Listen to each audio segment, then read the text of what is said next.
Empezábamos a hablar la vez anterior sobre la relación entre la lógica modal y la formación. Decíamos que estos conceptos de posibilidad, contingencia, imposibilidad y necesidad introducen una complejidad interesante para pensar el asunto de la formación. Decíamos, por ejemplo, que el formante aporta, digamos, un monto de necesidad en el sentido de la relación que tiene con el saber, pero que también aporta un monto de posibilidad en el sentido de que quiere atrapar al otro en el sentido de la transferencia de trabajo que habíamos señalado en un programa anterior. Es decir, que el otro haga suyo el trabajo con el saber. Y del lado del aprendiz, del lado del formante, tenemos un aporte en el sentido de la contingencia, de su natural modalidad de satisfacción, digamos que no quiere ser atrapado de ninguna otra manera, pero también una posibilidad en el sentido de que ese régimen de satisfacción, digamos, no es completo, no es totalmente satisfactorio, y hay un resto sintomático que abre la posibilidad para el sujeto de engancharse con otra modalidad de satisfacción. Si no fuera así, digamos que sería absolutamente, radicalmente imposible tener alguna incidencia sobre el otro. Son esas dos posibilidades las que abren ese camino, digamos. Cuando coinciden los dos tenemos contingencia radical, son personas completamente heterogéneas, en momentos distintos, con propósitos distintos, etc. Entonces, el recibir esa contingencia es lo natural en el proceso educativo, recibir una cantidad de personas en ese estatuto de contingentes. Digamos, esa recepción se puede tramitar de dos maneras distintas.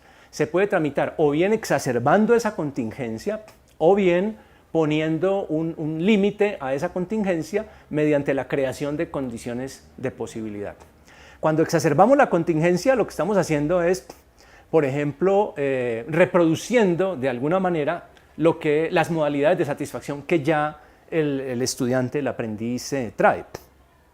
Y por supuesto, no se va a producir un efecto de formación, sino una repetición, una reproducción de la modalidad de satisfacción. Pero también está la otra que decimos, y es la creación de condiciones de posibilidad.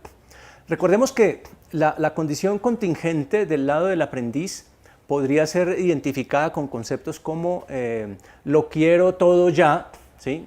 La ausencia de trabajo, la ausencia de construir un proyecto posible, porque a lo que se aspira, lo que se anhela, es un objeto de naturaleza sensible.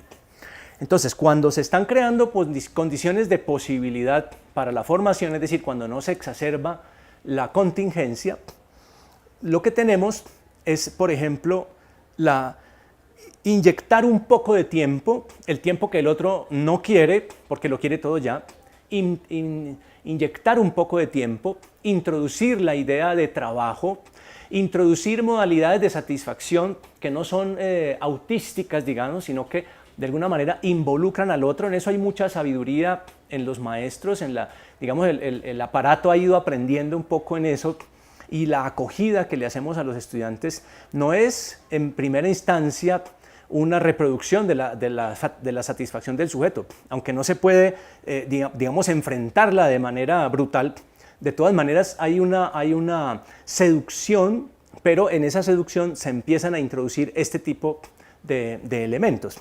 Entonces, cuando se puede insuflar tiempo, cuando se puede, digamos, inducir la idea del trabajo, cuando se puede trabajar en pos de un objeto ya no sensible, sino inteligible, como es el conocimiento, entonces en ese momento, digamos, están creadas las condiciones de posibilidad, no digamos que todas, pero algunas de las principales condiciones de posibilidad que le permitirían al sujeto, digamos, asumir una posición en relación con el saber distinta de aquella que tiene, de la que ha venido teniendo, digamos, con arreglo a la idea de que es un estudiante y que tiene que hacer caso, que tiene que hacer tareas, con todas las vicisitudes que eso tiene, pero hasta ahora, digamos, el sujeto ha sido alguien que hace la tarea que se le pide, con sus más y sus menos. En cambio, cuando se crean estas condiciones de posibilidad, es decir, cuando es posible la formación, es cuando el sujeto va a hacer del saber un asunto solamente suyo. Es curioso porque todo el trabajo que ha venido teniendo el estudiante con el saber, digamos, es una relación, podríamos llamarla instrumental, es decir, algo que le sirve para quedar bien, para ascender por los escalones de la educación, para sacar buena nota, para no ser castigado, etc. Digamos, él no ha asumido el saber, aunque tenga incluso curiosidades legítimas en relación con el saber, pero solamente esa creación de condiciones de posibilidad, gracias a la transferencia de trabajo, podrá hacer que el sujeto decida sacrificar algo de su modalidad de satisfacción y aceptar una modalidad de satisfacción nueva para él, que sería aquella que toma como objeto un asunto de orden inteligible, es decir, algo susceptible de ser pensado, de ser diseñado, de ser construido con racionalidad. Digamos, satisfacerse con eso es una nueva condición, porque antes la condición era de satisfacerse con objetos inmediatos. Por eso tenemos recreo, por eso tenemos deporte, por eso tenemos actividades lúdicas, porque hay esa necesidad, digamos, como de gasto energético en esa dirección. Pero la nueva condición es una condición de una nueva modalidad de satisfacción, que para el sujeto, digamos, era absolutamente desconocida. Entonces, digamos, no accede, digamos, por la vía de la información, aunque tiene que haber información. No accede por la vía del convencimiento, aunque haya palabras exhortativas. Accede es por la vía de que efectivamente verifica que hay alguien para el cual, delante de él, el saber es una modalidad posible de satisfacción. Entonces, ante esa posibilidad, digamos, echar mano del objeto inteligible como modalidad de satisfacción, el sujeto también puede hacer una cierta dejación de una relación que tiene con el otro muy marcada, digamos, por el utilitarismo, incluso por la agresión. En ese sentido, la formación produce efectos, otros efectos también, unos subproductos que tienen que ver con el asunto axiológico.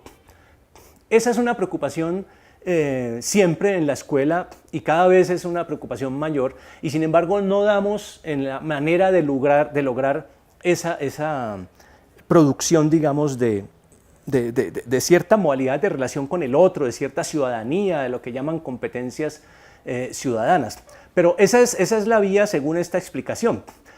Es decir, dando acceso a una modalidad de satisfacción que toma como objeto el saber, que es un objeto inteligible, aceptar por parte del aprendiz esa condición le produce automáticamente una dejación de una relación agresiva y accede a una relación un poco más sociable, digamos.